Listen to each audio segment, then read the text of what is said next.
En el caso de las vistas, perdón, no en autogestión, sino en la V, en el caso de las vistas digamos, ortogonales y los contornos ocultos, la norma que lo rige es la 4502-20. Esta es la versión más nueva, la versión del año 2017. En esta norma, ustedes van a encontrar toda una serie de definiciones que le hablan de cuáles son las normas a las que está referida. Recuerden que son normas internacionales, entonces se explica cuáles son las normas a las que se hace referencia.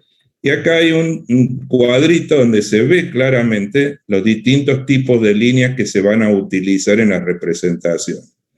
Una cosa que es muy importante, viendo este cuadrito. Muchos nos preguntan cómo se hace esto a mano. En realidad, cuando nosotros dibujamos a mano, es probable que por cuestiones prácticas, y yo empiezo a dibujar, hago un contorno oculto y quiero hacer segmentos que son todos iguales, digamos, la calidad del trazo, el pulso, no me permita hacer segmentos que son exactamente iguales. La norma aclara exactamente cuál es la longitud que deben tener estos segmentos, cuál es el espacio que deben tener, y esa longitud y ese espacio está referida al espesor, porque nosotros vamos a, digamos, dibujar estas líneas con espesores diferentes, no solamente de forma diferente, sino con espesores diferentes. Toda esa información está en la norma. Ahora, el espesor de la línea depende del tamaño del documento. Por otro lado, si yo tengo un papel muy grande, voy a utilizar líneas que son más gruesas porque se va a ver mejor. Si tengo un papel más chiquito, voy a utilizar líneas más finitas porque se va a ver mejor.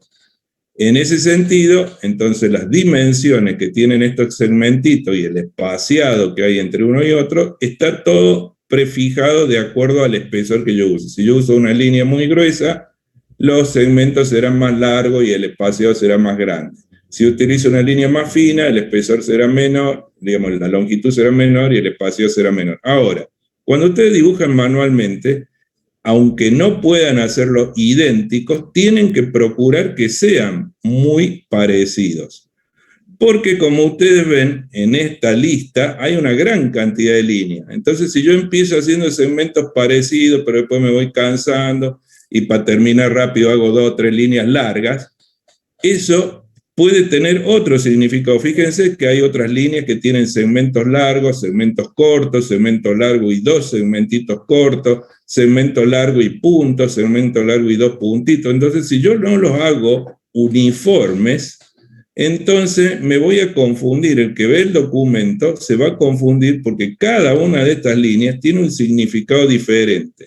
Nosotros estamos trabajando con la línea de contorno oculto, que son segmentos iguales, lo cual significa que no puedo dibujar de cualquier manera. Aunque lo haga manualmente, tengo que procurar que la característica de la línea se corresponda con lo que yo quiero demostrar. En la norma está aclarado todo. Fíjense que hay una gran cantidad de líneas. Me dice cómo son las líneas, me dice cuáles son las distintas aplicaciones que tengo, y acá me habla de cómo son las longitudes y los tamaños de los puntos, de los espacios, que como les decía, dependen del espesor. Esta letrita D que está ahí es el espesor de la línea que se está utilizando y que depende esencialmente del tamaño del documento. Acá incluso en la norma me aclara cómo debo trazar las líneas estas si estoy manejando una unión, o sea, donde se cruzan líneas. Cuando yo tengo que cruzar 2 líneas, cómo debería hacer esa unión para que el dibujo quede claro. En esta norma, la 4520, está le digamos la 4502-20, está lo básico, lo concretamente básico del trazado. Pero además están las otras normas, la 22, ¿sí? Está la norma 23, que es la que sigue a esta, ¿sí?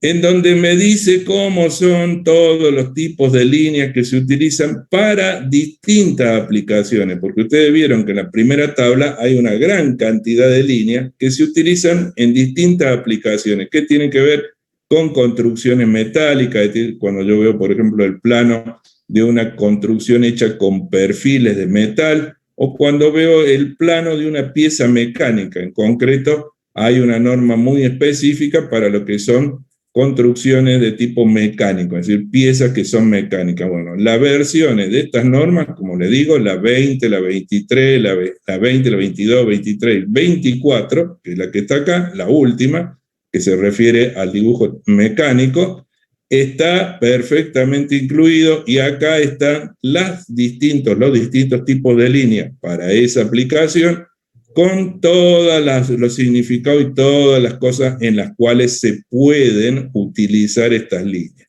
Entonces está la línea continua, que como habíamos dicho, dice acá que se va a utilizar para los contornos que son visibles, ¿sí? Para lo que se ve, la línea continua, la línea gruesa, la línea fina, y la que tiene que ver con los segmentitos estos que dice que se va a utilizar para contornos no visibles.